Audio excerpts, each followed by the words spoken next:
First, this afternoon, a Fox News alert, the growing conflict in the Middle East, Israel launching a third day of airstrikes across Iran, Israeli officials advising Iranians to evacuate arms factories and threatening to use even greater force. Iran saying 128 people have been killed, 900 wounded so far. The Islamic Republic responding with missile attacks of its own, which have killed 13 people, wounding more than 360. Iran's foreign minister saying today his country will stop its attacks if Israel stops theirs. Let's get the latest now. Launch this operation now. Because we were facing an imminent threat, a dual existential threat. One, the threat of Iran rushing to weaponize their enriched uranium to make atomic bombs with a specific and declared intent to destroy us. Second, a rush to increase their ballistic missile arsenal into the capacity that they would have 3,600 weapons a year, new weapons within 3 years, 10,000 ballistic missiles, each one weighing a ton, coming in at Mach 6 right into our cities, as you saw today. And then in 6 years, 20,000. That's no country can sustain that, and certainly not a country the size of Israel. So we had to act. It was the 12th hour. We did act to save ourselves, but also, I think, to not only protect ourselves, but protect the world from this incendiary regime. We can't have the world's most dangerous regime have the world's most dangerous weapons. We're protecting ourselves, but by doing so, we're protecting many others. You know, I just want to press you on the intel on the nuclear part. Less than 2 months ago, the new director of national intelligence, Tulsi Gabbard, testified on Capitol Hill, saying that everything had been suspended since 2003 and had not restarted, that the nuclear program had not been restarted by the Iranians. So did something change from end of March until this week? Was the U.S. intel wrong? The intel we got and we shared with the United States was absolutely clear. Was absolutely clear that they were working in a secret plan to weaponize the uranium. They were marching very quickly. They would achieve a test device and possibly an initial device within months and certainly less than a year. That was the intel we shared with the United States. I think we have excellent intel in Iran. I think we've proven that. And that is something that we couldn't possibly accept. Whether it would be 6 months or 12 months or 13 months is immaterial. Once they go that route, it's too late. Mm-hmm. And we will not have a second Holocaust, a nuclear Holocaust. We already had one in the previous century. The Jewish state is not going to have the Holocaust meted on the Jewish people. It's not going to happen. Never again is now, and we had to act now. What is the goal of these strikes? You talked early in one of your speeches after the attacks began with a message directly to the Iranian people. Clearly, some of these strikes have targeted Iranian leadership, military, nuclear scientists, and other leaders. So is regime change part of the effort here? Could certainly be the result because the Iran regime is very weak. I think it's basically left with two things. It's plans to have atomic bombs and ballistic missiles. That's basically what Iran has. They certainly don't have the people. 80% of the people will throw these theological thugs out. I mean, they murder them. They oppress them for 46 years. They've yearned for freedom. I mean, they shoot women because their hair is uncovered. They shoot students. They just suck the oxygen from this brave and gifted people, the Iranian people. And, you know, the Persian people and the Jewish people have had an ancient friendship, goes back to the times of Cyrus the Great. It could happen again. But again, the decision to act, to rise up at this time is the decision of the Iranian people. We decided to act because we saw enough uranium, enriched uranium, for 9 bombs. And all they had to do was weaponize them. We stopped that. We're attacking their nuclear sites. We attacked their chief nuclear scientists working. It's like Hitler's nuclear scientists. Would you leave them? Of course not. We attacked their top command. I can inform you, Brett, that moments ago, we also got the chief intelligence officer and his deputy in Tehran because we're now over the skies of Tehran. Our pilots, our brave pilots, are over the skies of Tehran, and we're targeting military sites, nuclear sites. That's what we're doing to take out those two threats. Unlike the Iranians, who your reporter said correctly, they're targeting our civilians. Yeah. They're bombing our civilians. So that's the difference. They're a terrorist regime. We can't have Iran have nuclear weapons. And by the way, our intel shows that they intend to give these nuclear weapons to their Houthi proxies and others. And that's nuclear terrorism on a global scale. It threatens everyone. And the last thing is they have plans to develop intercontinental ballistic missiles. Right now, 8,000 kilometers, very soon, just at a little distance, and they can reach the eastern seaboard of the United States. These people who chant death to America, try to assassinate President Trump twice, killed 241 of your Marines in Beirut, killed and injured thousands of American soldiers in Afghanistan and Iraq, try to bomb a restaurant in Washington, D.C., chant death to America, burn the American flag. Do you want these people to have nuclear weapons and the means to deliver them to your cities? Of course not. Yeah. Wow, unbelievable. First of all, a lot to unfold from that. We're going to continue with the interview in just a moment. I just want to give my thoughts here. He basically said Iran was behind President Trump's assassination attempt. Did he say both? I mean, that's a big deal. Why have not we been briefed on what happened with that young guy that was killed on the roof of that first assassination attempt? Nothing else came from that. What happened to the other guy that was pointing a weapon at the golf course where in West Palm Beach, where the president plays golf? What happened there? That's something that we definitely need to take in consideration. But we're going to talk about that, as I think Brett is going to ask a following question about that. Now, when it comes to Netanyahu targeting Iran and those nuclear sites, I don't think there's anybody that will be in disagreement. Maybe Sam, I'm sure. That is a threat. We cannot have Iran have nuclear weapons. That's a fact. And people can say, well, how come Israel can have nuclear weapon? How come the United States can have nuclear weapons? But the fact of the matter is that the United States, the UK, France, Israel have proven themselves as countries, as sober, moral, and prudent countries that are not attacking humanity, that are not attacking other countries to, threaten them to wipe them from the face of the earth. And I know that you get into this Palestinian versus Israeli type of thing. They want to get rid of us. We want to get rid of them, blah, blah, blah.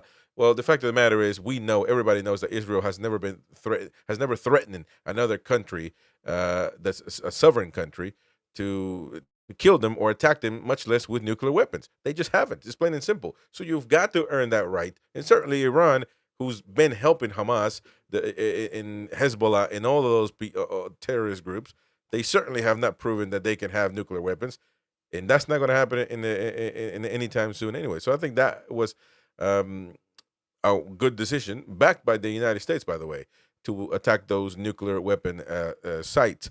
What my question is for Netanyahu, if I was in front of him, I would ask him, that precision that he showed, that Israel showed when they attacked those sites in Iran, how come that precision doesn't seem to be in place when it comes to attacking certain parts of Hamas, where regular civilians are being murdered on a daily basis? I am not suggesting for once that they are doing it on purpose, but certainly a lot of people are. And it begs the question, why so precise in Iran, but not being able to do that in Gaza? I think that's a fair question to ask. But let's continue, as Brett, I think, is going to re-ask a question about Trump's assassination attempt. So we're defending ourselves, but we're also defending the world. I want to talk about the nuclear threat, and I want to talk about President Trump. You just said Iran tried to assassinate President Trump twice. Do you have intel that the assassination attempts on President Trump were directly from Iran? Through proxies, yes. Through their intel, yes. They want to kill him. Look, he's enemy number one. He's a decisive leader. He never took the path that others took to try to bargain with him in a way that is weak, giving them basically a pathway to enrich uranium, which means a pathway to the bomb, padding it with billions and billions of dollars. He took up this fake agreement and basically tore it up.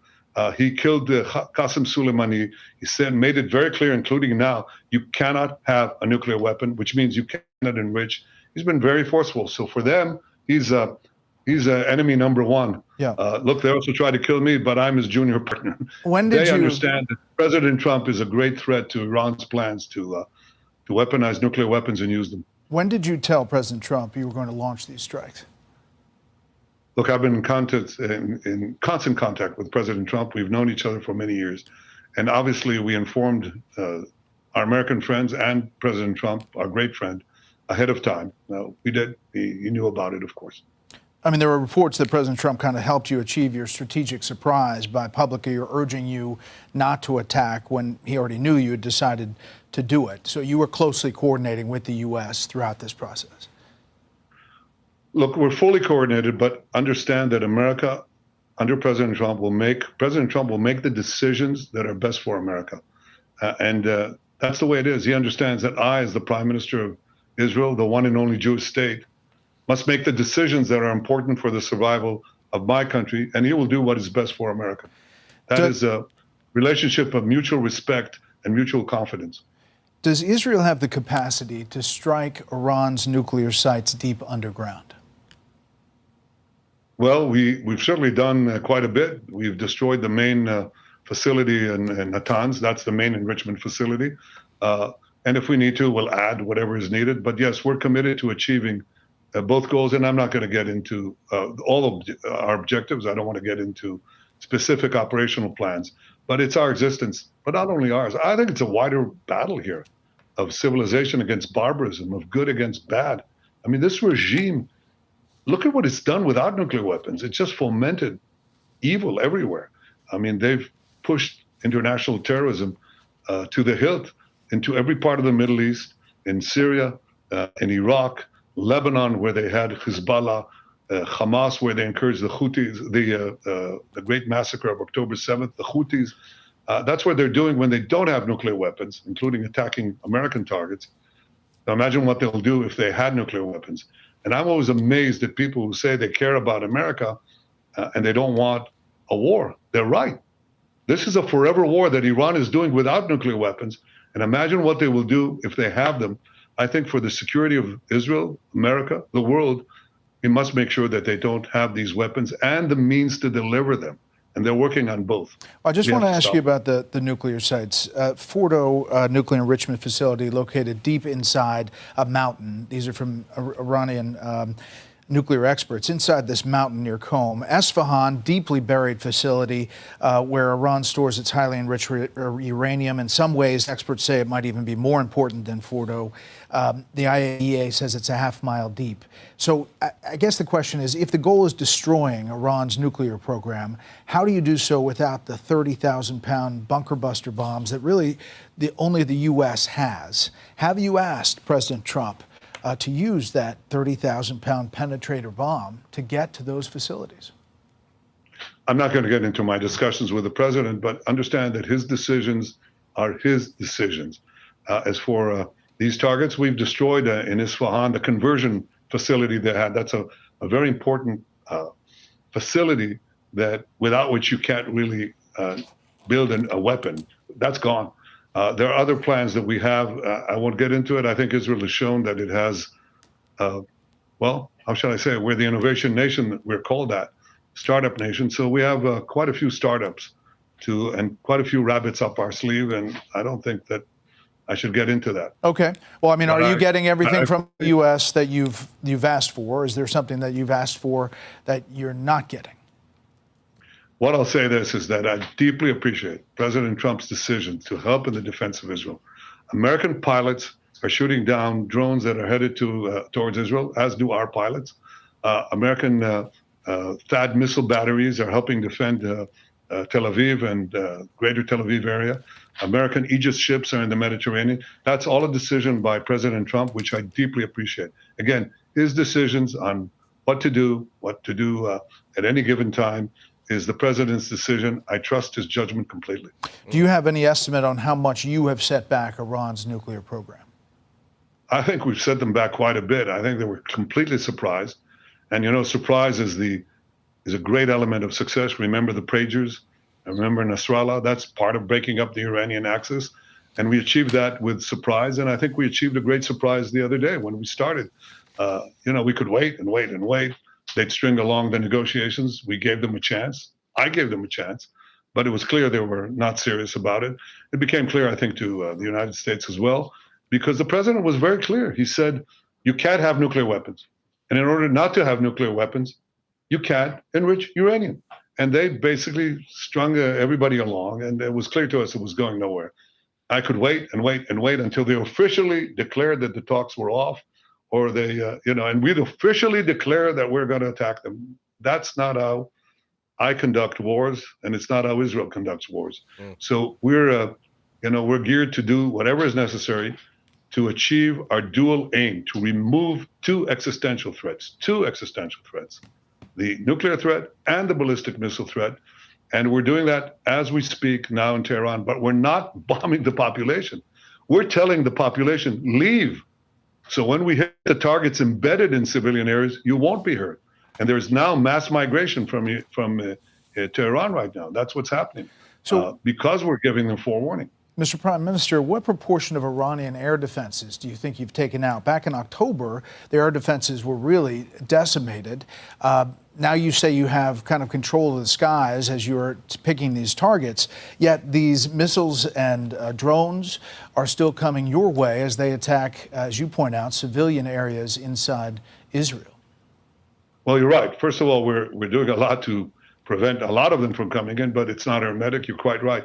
But when I say we have control of the skies, you correctly said that they had a very dense anti-aircraft batteries between the western border of Iran and Tehran, and basically our incredible, there's no other word to describe it, our incredible intel guys and the Mossad, they did wonderful work to peel off the layers of protection that they had, and our pilots took them out. And so we have a free highway to Tehran, and we can now pick off the targets that we need in Tehran and other places without having our planes shot down now. And so far, none of them have been shot down.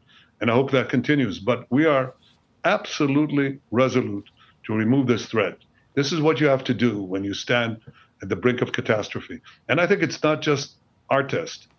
Churchill talked about the slumber of democracies. He said that democracies tend to sleep until the jarring gong of danger wakes them up. Well, sometimes it might not wake them up. Certainly, we didn't need a wake-up gong. I've been talking about the Iranian threat for 40 years.